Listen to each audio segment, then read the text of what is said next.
আচ্ছা বলুন তো, রোনালদোর ক্যারিয়ারে সেরা গোল কোনটা? আপনি নিঃসন্দেহে বলবেন ইভেন্টাসের এগেনস্টে সেই বাইসাইকেল কিক। নিঃসন্দেহে ওটা রোনালদোর ক্যারিয়ারে সেরা গোল। রোনালদো নিজেও কিন্তু সেটাই বলেন।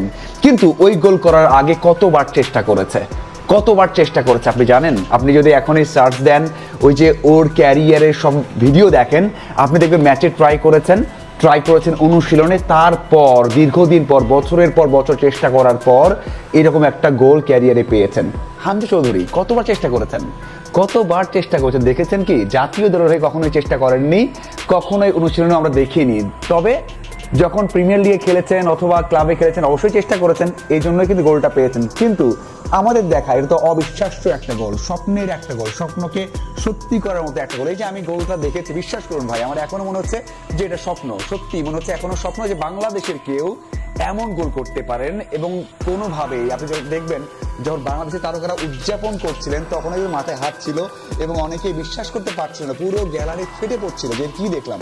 এই জন্যই হামজা চৌধুরী বাংলাদেশের সেরা, এখন পর্যন্ত বাংলাদেশের আইকন এবং থাকবেন। দেখুন, শুধুমাত্র হাইপ নয়, শুধুমাত্র বাইরে থেকে এসেছেন, প্রিমিয়ার লিগে খেলেছেন এই জন্য নয়। হামজা চৌধুরী কেন হামজা চৌধুরী এবং কেন তিনি এত বড় ফুটবলার বুঝিয়ে দিলেন। কি পারফেকশন, কি দারুণ একটা গোল। দেখুন, ওয়ার্ল্ডে তো প্রত্যেক বছরে একটা অ্যাওয়ার্ড দেওয়া হয় বেস্ট গোলের, না? সেই গোলের তালিকাতে কি এটা থাকবে?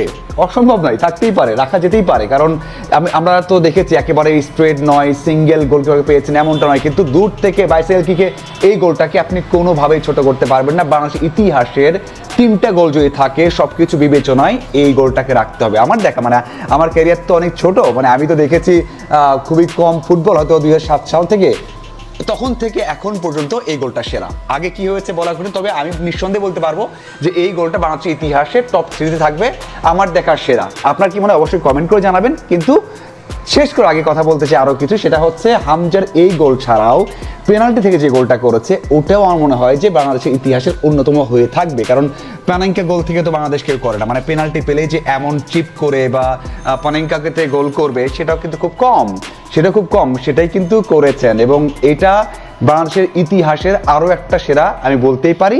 ওই সময় ওইরকম কুল থাকা, এই শট করা, এটা বাংলাদেশ আর কেউ কখনো করেনি, করতে পারবেও না। হামজা বলেই এটা পেরেছেন। এই 2টা গোলে কিন্তু হামজাকে ডিফাইন করে। হামজা কি, দেখো, বাংলাদেশের 5টা ম্যাচ খেলেছে, এই 2 গোল সহ তার 4টা গোল, মানে ইতিহাসের বাংলাদেশের হয়ে মাত্র 5টা ম্যাচে 4টা গোল করেছেন। আমরা অনেকের ক্যারিয়ার দেখেছি, যদিও বাংলাদেশের প্রেক্ষাপটে সর্বোচ্চ স্কোরারের তালিকা পাওয়া যায় না। কেউ বলে 13টা, কেউ বলে 17টা, কেউ বলে 10টা গোল করেছেন। যদি এটাও হয় 20টা গোলে কেউ করেন, হামজার তো বেশি সময় লাগবে না। হামজার যে বয়স, হামজা তো আরো 5-7 বছরের ন্যাশনাল টিমে খেলবে। তা যদি খেলে তাহলে তার গোল 32-40টা হওয়া অস্বাভাবিক নয়। যদিও হামজা চৌধুরীকে আমরা দেখেছি যে ব্যাক থেকে খেলছেন। বাংলাদেশের এত জঘন্য পারফরমেন্স ছিল এই নেপালের বিপক্ষে প্রথম হাফে, হামজা উপরে খেলতেই পারেনি। একটা বল তো নিজে দৌড়ে গেছেন, গিয়ে নিজেই চার্জ করেছেন, কিন্তু উপরে খেলতে পারেন। তারপরও 2টা গোল পেয়েছেন।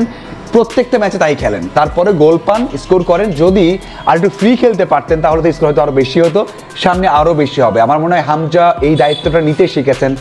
কখনো ডিফেন্সে খেলেন, মিডফিল্ডে খেলেন, নিজে গোল করতে চান, এবং এভাবেই 5 ম্যাচে 4টা গোল করেছেন, এই 2 গোল সহ।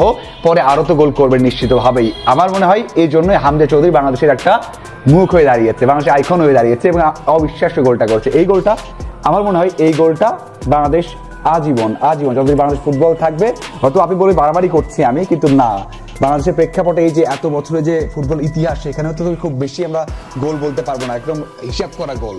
সেই ক্ষেত্রে এটাও যুগের পর যুগ যে মনে থাকবে সেটা আমি নিশ্চিতভাবে বলতে পারি। আপনার কি মনে হয় হামজার এই গোলটা নিয়ে, এই 2টা গোলই আপনার কেমন লেগেছে? কমেন্ট করে জানাবেন। ধন্যবাদ সবাইকে সাথে থাকার জন্য।